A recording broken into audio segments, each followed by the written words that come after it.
ખેડૂતોમાં આનંદની લાગણી જોવા મળી રહી છે। બીજી તરફ રાજકોટની વાત કરીએ તો રાજકોટના ગ્રામ્ય વિસ્તારમાં વરસાદી માહોલ। જેતપુર અને વીરપુરમાં ભારે પવન સાથે વરસાદ। જેતપુરમાં બપોર બાદ વાતાવરણમાં પલટો। ભારે પવન સાથે વીરપુરમાં પણ ધોધમાર વરસાદ। પવન સાથે વરસાદ શરૂ થતાં વાતાવરણમાં ઠંડક પ્રસરી છે। તો રાજકોટમાં વરસાદ વરસી રહ્યો છે। જેતપુર અને વીરપુરમાં ભારે પવન સાથે વરસાદની શરૂઆત થઈ છે। સાથે જ રાહ જોવામાં આવી રહી હતી કે વરસાદ ક્યારે આવે, ગરમીથી લોકોને રાહત મળે, ત્યારે વરસાદ વરસતા વાતાવરણમાં ઠંડક પણ પ્રસરી છે। જેતપુર અને વીરપુરમાં ભારે પવન સાથે વરસાદ વરસી રહ્યો છે। રાજકોટના ગ્રામ્ય વિસ્તારોમાં પણ વરસાદી માહોલ। મુનાફ જોડાયા છે ફોન લાઈન પર વધુ માહિતી આપવા માટે। મુનાફ, જે પ્રકારથી જેતપુરમાં પણ વરસાદ વરસી રહ્યો છે, સમગ્ર રાજકોટના પણ અનેક વિસ્તારોમાં વરસાદની શરૂઆત થઈ છે, શું અપડેટ છે આપની પાસે મુનાફ?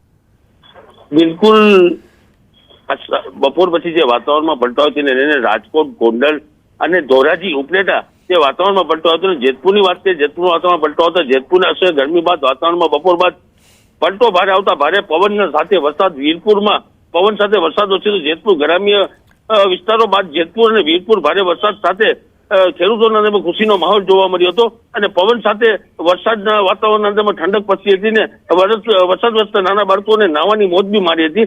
જે રીતે વરસાદના અંદરમાં વાતાવરણમાં પલટો આવતા જે વરસાદના પહેલો જે શ્રી ગણેશની વાવણી લાયક વરસાદ થયો તેને લઈને ખેડૂતોના અંદરમાં લુગના ખુશીનો માહોલ જોવા મળી રહ્યો છે। જી બિલકુલ મુનાફ, આભાર સમગ્ર માહિતી બદલ। તો ખેડૂતોમાં ખુશીનો માહોલ જોવા મળી રહ્યો છે, ગ્રામ્ય વિસ્તારમાં વરસાદી માહોલ।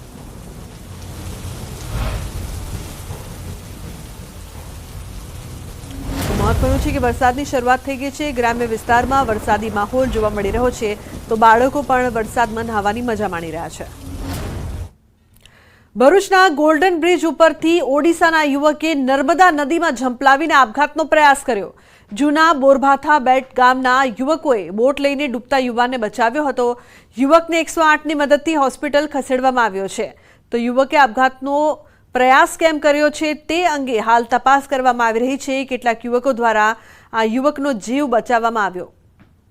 તો નદીમાં ઝંપલાવીને યુવકે આપઘાતનો પ્રયાસ કર્યો હતો, પરંતુ કેટલાક યુવકોએ તે જોઈ લીધું અને તે બાદ તેની મદદે આવ્યા અને આ યુવકનો જીવ બચાવવામાં આવ્યો। 108ની એમ્બ્યુલન્સને તરત બોલાવી લેવામાં આવી। નર્મદા નદીમાં યુવકે ઝંપલાવ્યું। તો વડોદરાના પાંજરીગર મહોલ્લામાં પાણીની સમસ્યાને લઈને મહિલાઓએ ચક્કાજામ કર્યો હતો। છેલ્લા 6 મહિનાથી સમસ્યાનું સમાધાન નહીં આવતા મહિલાઓ રોષે ભરાઈ હતી। ફતેપુરામાં મહિલાઓ રસ્તા પર ઉતરીને હંગામો કર્યો હતો, તો રસ્તાઓ રોકીને વિરોધ નોંધાવ્યો હતો। પૂર્વ વિસ્તારમાં પાણીની સમસ્યાને લઈને અવારનવાર લોકોએ તંત્ર પાસે રજૂઆત કરી છે, પરંતુ તંત્ર દ્વારા કોઈ જ પ્રકારની કાળજી લેવાતી ન હોવાનો લોકોએ રાવ કરી છે। અમારે દર 6 મહિના અમારે પોઝિશન હોય છે।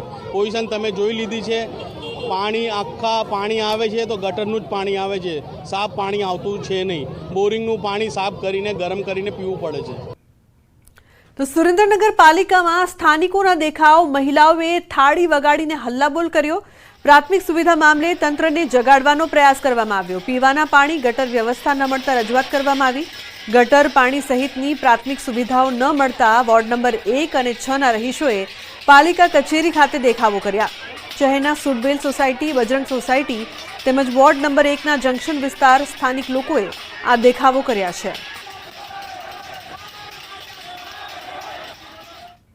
તો બીજી તરફ પંચમહાલના હાલોલના કણજરી ગામે ગૌચરની જમીન પરના દબાણો હટાવાયા।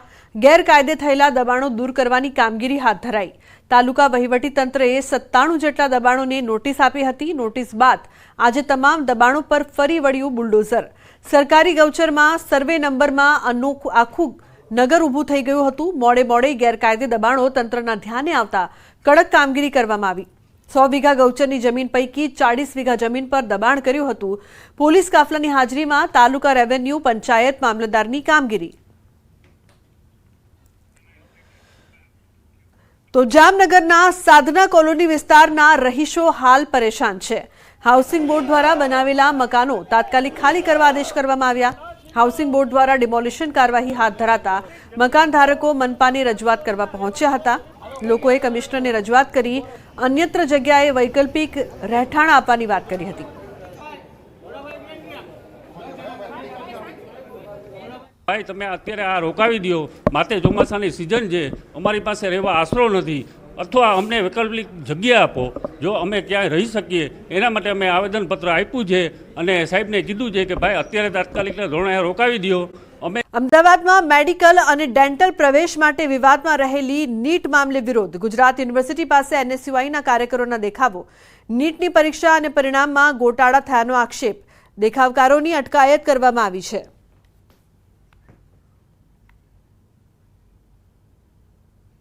દેશભરમાં નીટનો વિરોધ થઈ રહ્યો છે ત્યારે આપ જોઈ શકો છો કે અમદાવાદમાં એનએસયુઆઈ દ્વારા જે આ વિરોધ કરવામાં આવી રહ્યો છે, જે પ્રકારે નીટની જે પરીક્ષા જે છે મેડિકલ એન્ટ્રન્સ માટે જે લેવામાં આવી હતી અને ત્યારબાદ તેનું જે પરિણામ આવ્યું હતું, એ બંને પરીક્ષા અને પરિણામ જે છે તે શંકાના ઘેરામાં છે અને તેને લઈને ક્યાંક ને ક્યાંક જે છે આપ જોઈ શકો છો કે દેશભરમાં વિદ્યાર્થીઓ પણ જે વિરોધ કરી રહ્યા છે ત્યારે એનએસયુઆઈ જે છે તેઓએ અહીંયા અમદાવાદમાં જે છે ગુજરાત યુનિવર્સિટી ખાતે વિરોધ નોંધાવ્યો છે અને અત્યારે એનએસયુઆઈ જે છે તે વિરોધ નોંધાવી રહ્યું છે. શું કહેશું? આ નીટનું જે કૌભાંડ થયું છે એના માટે અમારું આંદોલન છે. જ્યાં સુધી આનું નિવારણ નહીં લાવવા માટે આવે અમે આંદોલન કરીશું અને ભૂખ હડતાલ પણ ઉપર ઉતરીશું અમે.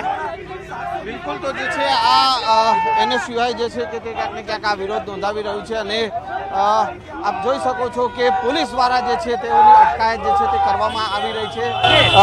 એનએસયુઆઈના કાર્યકરો અને આગેવાનો જે છે તેઓ અહીંયા ગુજરાત યુનિવર્સિટી ખાતે તેઓએ રસ્તા રોકો આંદોલન જે છે તે કર્યું છે. નીટનો જે છે તે વિરોધ કરવામાં આવી રહ્યો છે અને તેને લઈને ક્યાંક ને ક્યાંક અત્યારે આ એનએસયુઆઈના કાર્યકરોની જે છે તે અટકાયત કરવામાં આવી રહી છે. જોકે એનએસયુઆઈના કાર્યકરો જે છે તેઓ આગેવાનો જે છે તે કહી રહ્યા છે કે આ પરીક્ષા જે છે ફરી આ નીટની પરીક્ષા લેવાની જે છે તે માંગ કરી રહ્યા છે અને જ્યાં સુધી આ પરીક્ષા લેવામાં નહીં આવે ત્યાં સુધી જે છે વિરોધ જે છે તે યથાવત રહેશે. કેમેરામેન ખેંગાર રાઠોડ સાથે સંજય ટાંક, ન્યૂઝ 18 ગુજરાતી, અમદાવાદ. તો દારૂના વેચાણમાં બાળકનો ઉપયોગ થઈ રહ્યો છે. ખેડામાં દારૂના વેચાણનો વિડીયો વાયરલ થયો છે. ઇન્દોર અમદાવાદ હાઈવે પર આવેલા ગળતેશ્વર તાલુકાના બડેવિયા ગામનો વિડીયો હોવાની શક્યતા છે. વિડીયોમાં રૂપિયા લઈને બાળક દારૂની બોટલ આપતો હોવાના દ્રશ્યો.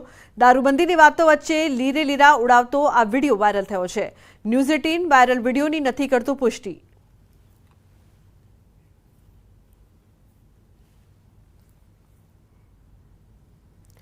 અરવલ્લી જિલ્લામાં સ્ટેટ મોનિટરિંગ સેલની કાર્યવાહી. મોડાસાના ગાજણ ટોલબૂથ પાસે લાખો રૂપિયાનો દારૂ ઝડપાયો.